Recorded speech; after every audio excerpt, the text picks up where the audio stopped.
Coming up on Short Track Racing's fastest half hour. Why aren't these drivers smiling? Well, it's just another Saturday night at Franklin County Speedway filled with crashes and controversy. We've got highlights from the other regional short tracks, including New River Valley, South Boston, and Oak Level. And Mike Elkins is not a happy man after Saturday night at Franklin County Speedway. We've got Mike Elkins off the track this week on Short Track Digest.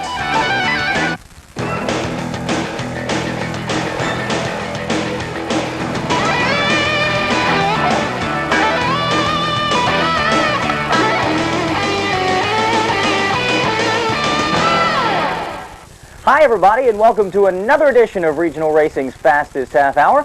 We call it Short Track Digest. Thanks for tuning in. I'm your host, Dave Perdue.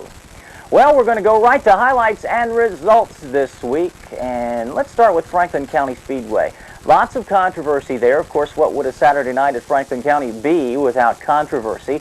However, one of the most popular drivers at Franklin County was told that he could not run his new car in the limited sportsman class, while another driver gets disqualified after winning the rookie division for the second straight week. We've got both stories coming up for you as we spin it around with highlights for Friday and Saturday, April the 26th and 27th, 1996. The day dawned bright and clear for a change, as it looked like all the regional short tracks were going to get in action Saturday night. Franklin County Speedway in Callaway was a great place to be, unless, of course, you were Mike Elkins. Mike, who will be with us on our Off the Track segment, was looking forward to trying to defend his street stock title from 1995 in the new limited sportsman class. He had even gone as far as to buy a new car. However, he found out before the race that he could not run that car in the limited sportsman division. Our own track reporter, E.C. Hunley, found out the whole story from Mike Elkins. You know, we built the car just for a limited class, and guys worked on, we blew the motor Thursday night. Guys worked on it all night long, put another motor in it. It's a street stock motor, you know, it's got stock everything in the motor. It's not a late model motor, it's nowhere close. And, you know, we come up here with intentions of running street stock or limited. Whitey would give us his guarantee that the car would be legal for limited. And we asked him 2 or 3 times, and yeah, he guaranteed it. And then we got up here, and Glenn, the inspector, he makes up some rules and changes some rules on us. And, you know, we got a brand new copy of the rules tonight. And it says in there that if you run a full tube frame, that you have to add 200 pounds of weight. Well, we got a part full frame, and then we got a combined snout on the front of it. The car had been wrecked, so they tubed the very front of the snout, and he said that it should have been 10 inches forward. And that if we didn't have it 10 inches forward, we'd have to add 100 pounds of weight to run limited. And we was already, you know, we qualified at the exact same time Mike Dudley did. And it was probably been a real good race. But if we'd had 100 pounds of weight, that's probably about a half a second. So, you know, we couldn't even kept up with Dudley adding 100 pounds of weight. So we decided just to go ahead and run late model, get a bill for it.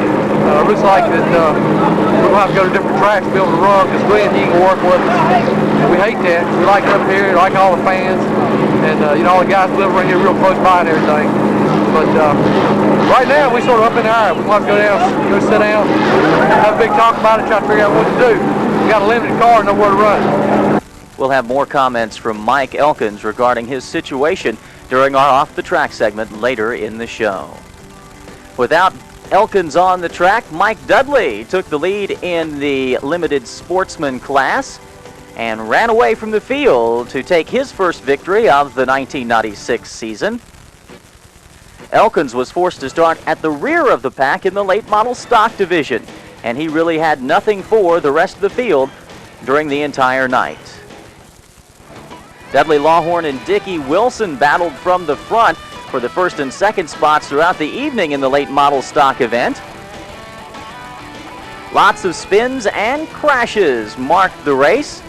Here you see Travis Sharp and Chris Hatchett tangling on the front stretch. Orville Reedy also swapped ends going across the start-finish line. But the biggest excitement of the night may have been created by Jimmy Mullins as his black number 3 car as he got into the backstretch wall and showered sparks down the length of the back straightaway. We had a chance to talk with Jimmy Mullins after the race. He wanted to talk first about the fact that he thought he should have been on the pole. I tell you, the old car was fast tonight. I don't know, I think he was playing for stopwatch or something. The car was fast. I won't hear, and y'all put out a track out there. Damn, he wasn't going to flip or something. Well, we went out and in practice we changed a few things on the car. The car was awesome fast. Actually, it was a lot of people, checking the time and stuff. And in our opinion and some of the other drivers, we was fast the car out. I don't know what to do. I went out there to qualify, and the car felt great. I mean, I was running in there. I got back on the gas, and it stayed under me. I stayed pretty low on the track. I was probably figuring 30 or something. We changed a few things, trying to get the car better, and they come out with like a 50 turn-up, and I said, something ain't right. But anyway, like I told them, I said, we'll just see what we can do, come up through the field. So we come on that 2 iron. I got into Orville, and what happened over there coming out of 2 when you hit the wall? We broke a right front wheel, the whole center broke out in it, and it just shot me straight into the wall. But it totaled the car. I don't know, we'll just have to go back, work on something, try to get us a frame or something here this week, see if we can get back here next week. I don't know, it might be a couple weeks. Looks a lot like Richard Childers racing, but you don't have 3 or 4 more up in the stall. Yeah, that's the truth. That's our only problem right there, But we'll be back sooner or later, I guess. And though Dickie Wilson tried his best to get past Dudley Lawhorn and take victory in the 100-lap late model stock event, Dudley was just a little bit too much. So it's Lawhorn with his second win of the season, though this is the only one that count. Remember, 2 weeks ago he won a rain-shortened event that Whitey Taylor went back and decided to finish last week. In the rookies, it was another controversy for Scott Foley. Foley in the Cable 12 car won his second straight race. Last week, you remember, he was disqualified because of a faulty carburetor. This week, after taking the flag, he was inspected until 11:30 in the evening. Finally, the track inspector disqualified Foley again, this time for improper tire camber. We caught up with Scott Foley on Sunday, and this is what he had to say. Well, we went through inspection, and they kept checking on the car and checking, and finally said we had too much camber in the right front tire, which we had 4 degrees, supposed to have 4 degrees, we had 4.5 degrees. This is the second straight week you've been disqualified after winning the race. Do you feel like you're being picked on? Well, yeah, we do feel that we are at a disadvantage. First week, we agree with them, but this second week, we're legal. Okay, now this combined with what happened to Mike Elkins this week in his division, it looks like maybe there's a little bit of a lack of communication between the people who are actually running the inspection area and the drivers. It seems like something is going on in that direction, because I've heard that Whitey has said one thing and now Glenn is saying something different. Right, Whitey says that the inspection is Glenn's job, and Glenn does his job well. It's just, I think it was a lot of agging on. We had a couple drivers over there that's real good buddies with the inspector that actually told me I was disqualified, and it was a lot of pushing to get me disqualified. Okay. Now you're going to come back next week, and if you do, what are you going to do to try and remedy the situation? Well, I'm looking right now. We've been working all day trying to find somebody that does have the actual book that shows how to use a camera gauge. They say you read it one way, and everybody that I've talked to has never heard of reading a camera gauge the way that they read it. So you will be back at the Speedway on next Saturday night? Yeah, we're going to be back. If it keeps it up, we're going to have to make a change. I mean, we can't go up there and spend our money and get nothing. We don't get money, no points, no nothing. We up there, wasting our money and never getting nothing. At this point, we'd like to apologize to the fans of Short Track Digest. We have begged, pleaded, and asked Franklin County promoter Whitey Taylor to please get us the results and top 5s from his racetrack every Sunday morning as we put this show together so that we can bring them to you. This week, he decided not to send us those results. Therefore, we cannot tell you who the winner of the rookie class was at Franklin County Speedway. In the mini stock event, it was Chris Martin, last week's winner, starting from the pole. However, he had troubles early and fell out of that race. That left the lead to Dennis Sloan. He battled Gary Joyce neck and neck through the race, but it was Sloan crossing the finish line first for his first mini stock victory of 1996. And we'd also like to congratulate the pure stock winner this week, Red Hartman, in the number 10 Ridge Runner Motors machine. And that's what happened at Franklin County Speedway this week. We have more highlights and results coming up for you from Oak Level, New River Valley, and South Boston Speedway. That's coming up in our next segment right here on Short Track Digest. Stand by.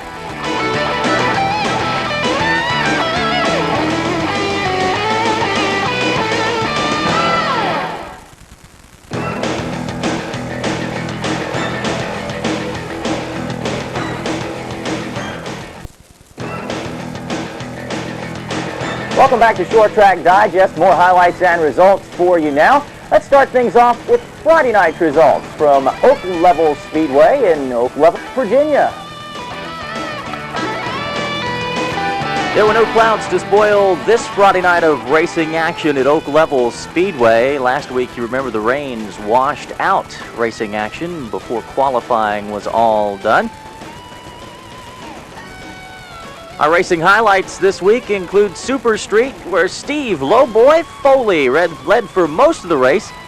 His tightest competition coming from Robert Whitlow, but it was the Lowboy who finished at the front of the pack.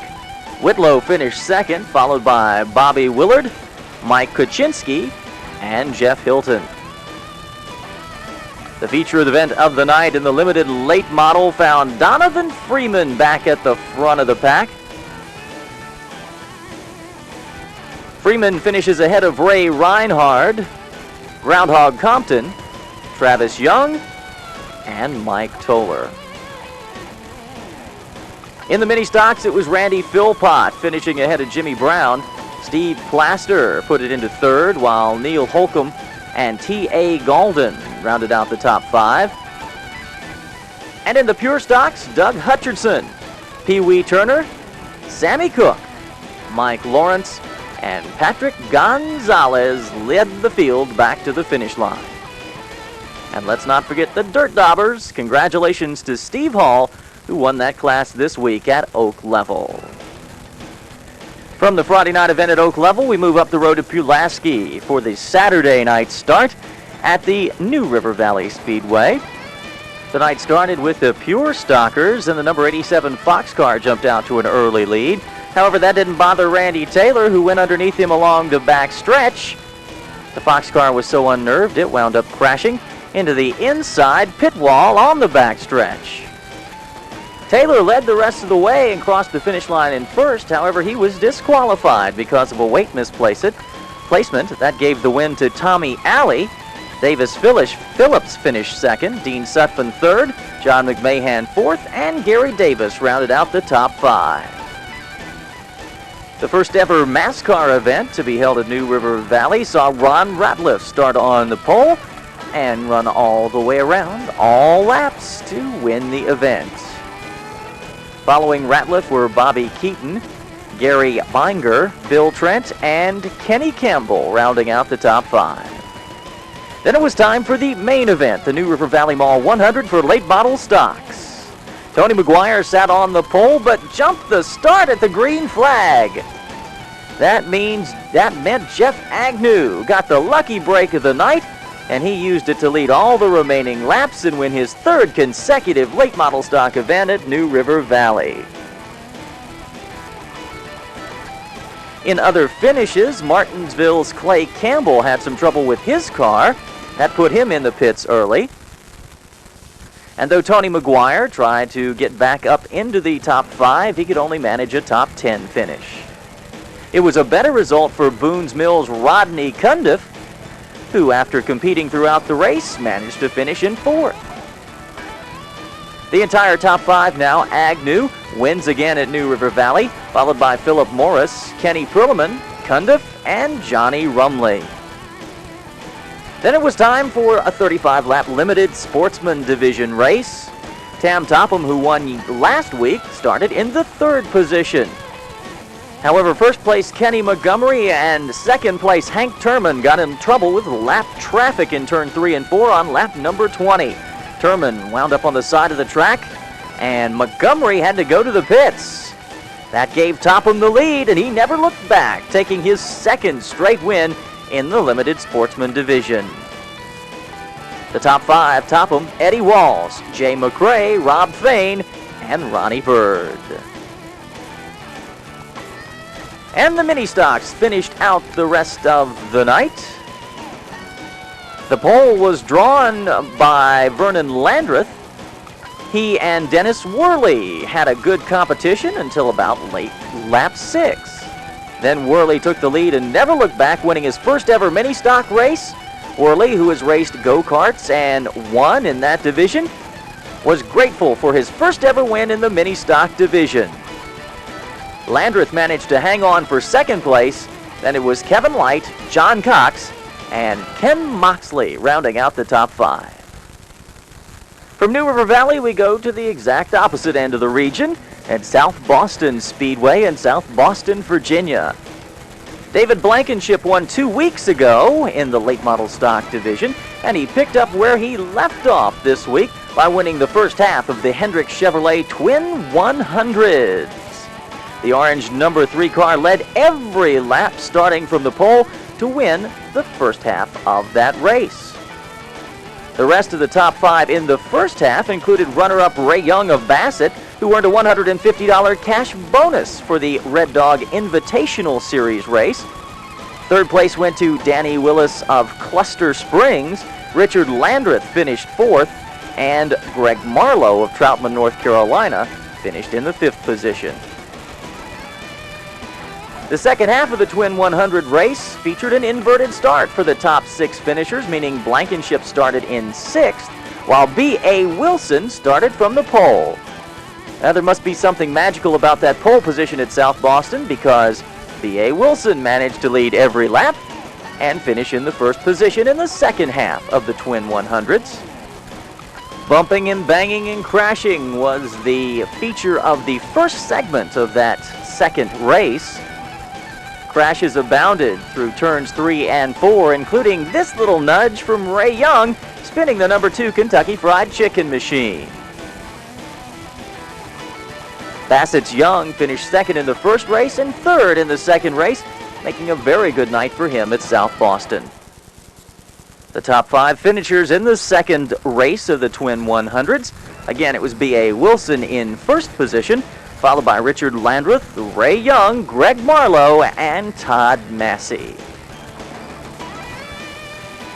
Next up on the racetrack was the 25-lap race for the Super Stock division. Congratulations to Benny Franklin of Concord, who won that race. He was followed by Mark Kesey, David Buchanan, David Canada, and Richard Blankenship. And the final race of the night was a 40-lap race for the limited sportsman. Billy Myers of Hurt started on the pole and led all the laps through the limited sportsman race. Ray Pittman of Richmond finished 2nd, followed by J.B. Boats, Bill Moshenek, and H.C. Sellers III rounded out the top 5. And that's what happened Saturday night at South Boston. As we close out our highlights and results segment, let's look at qualifying action from Talladega and also some of the results from Lonesome Pine Speedway in Coburn, Virginia. And when we come back, it's Off the Track. We told you about Mike Elkin's troubles this week at Franklin County Speedway. Well, we had a chance to catch him before the race. And that's coming up in Short Track Digest, Off the Track.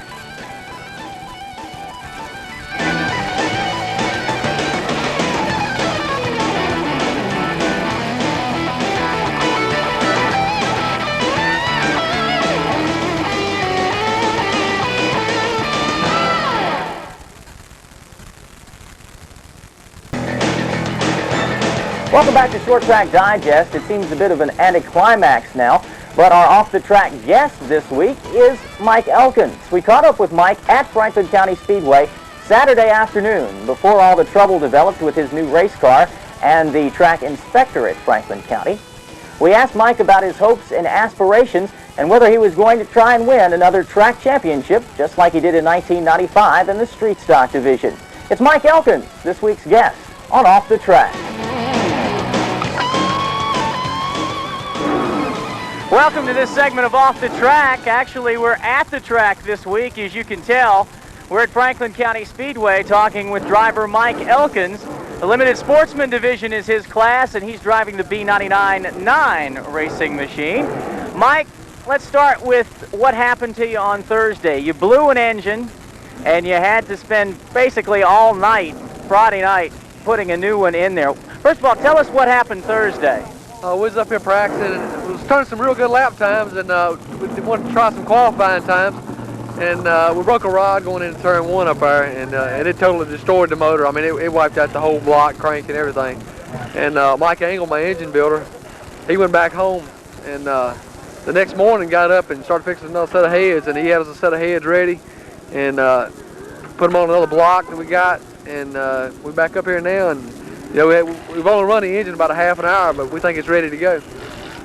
As you think about the car that you have right now, you say you only have a half hour on the motor. How much does this set you back? I mean, you haven't raced yet this year, and now you've got to go ahead and put a new motor in your car. I mean, monetarily and then just the setup on the car, how far does this set you back from what you had before the motor blew? Well, you know, we'd like to have a lot more practice Thursday. We was just getting to where the car was starting to handle good, and we felt if we could have practiced a little bit more, we maybe could have picked up another tenth or two. I got a lot of confidence in my engine builder. Mike, he really knows what he's doing on the engines.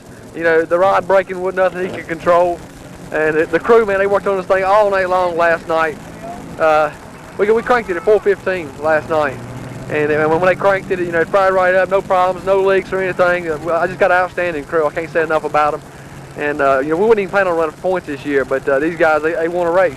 And so that part didn't bother me. The money part did. You know, it really put a hurt on me not have to spend $1,500 more and hadn't even run a lap yet. But we'll get through it. My uncle, he came through. He helped me out a lot. Steve Richardson, he helped me out a lot. And I like to thank, you know, a lot of people. And I thank my wife for putting up with us. You know, we stayed out in the garage all night long last night. I think everybody might have got 2 hours sleep about 8 o'clock this morning. But I think we'll be all right for the race. Let's talk a little bit about the car. You have a different color scheme this year. You have new sponsors. I know you want to talk a little bit about that, but let's talk a little bit about who came up with the new scheme, the new flashy colors here on this car. You know, last year at the awards banquet, I got this Hoosier hat, and that's where it comes from. I like the colors of the Hoosier hat, and my wife and Tim, they went down and picked out the paint, and it didn't exactly match, but it turned out pretty good. And like I said, Tim, he hung a body on it, did an outstanding job. As sponsors this year, we picked up Rocky Mountain Tractor along with B99, and Wayne Blankenship I told at Rocky Mountain Tractor on 220. He's been just outstanding supporting us, and he's going to be up here tonight, be up in the tower watching us, and I hope to put on a good show for him. We also picked up a few more that we didn't have last year, Martin Pallets and Patrick Springs, Virginia, if you can believe that. They are, you know, a friend of a friend, and they helping us out a little bit. And basically, we got back all the other sponsors that we had last year: Holly's Auto Parts, 40 West Food Fire, Boone Welding. They all stuck with us. Permaclean Cleaners. Everybody that was with us last year is with us again this year. Right from the outset here at Franklin County this year, a lot more scrutiny of different people's engines. They tore down one of the rookie class engines last year because the guy was running so far ahead of the field. Is that last year there were some questions about reimbursement when people wanted to take down engines, challenges about engines. Is that something that you think is going to carry over to this year already? It seems like it's started again already. Yeah, I think so.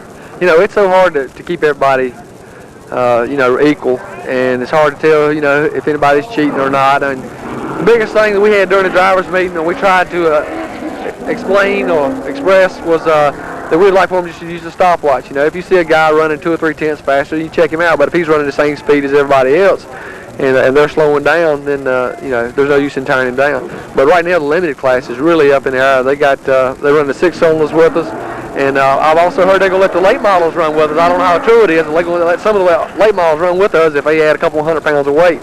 So right now, the rules on the street stock is really up in the air, and we just got to wait till it all plays out and see where it all shakes out.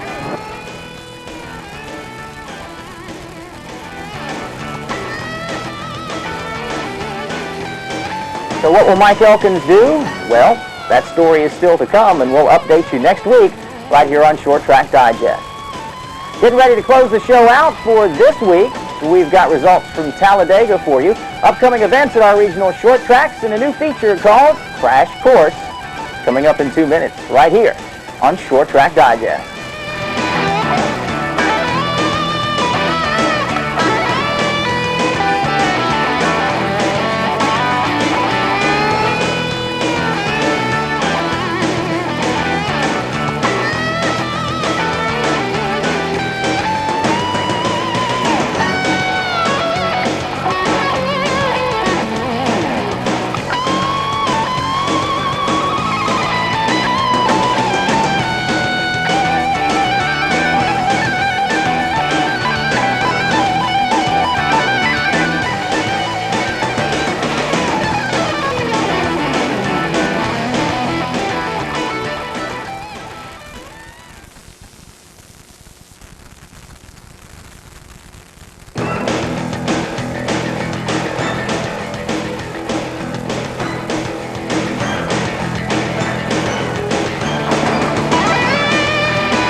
Well, that'll just about do it for this week's edition of Regional Racing's Fastest Half Hour. Remember to send us in all of those comments, postcards, and questions to Short Track Digest, care of Cable 12 Television, P.O. Box 12, Redwood, Virginia. And if you're going to a regional racetrack and you get some footage with your video camera that you'd like us to look at, why don't you give us a call? Call us at 540-489-8812. We'll take your name and number, and I'll get back to you. And we'll see if we can't put your video footage on an upcoming edition of Short Track Digest. Hey, I hope you'll tune in next time when we have another edition of Short Track Digest. Until then, this is your host, Dave Perdue, saying so long.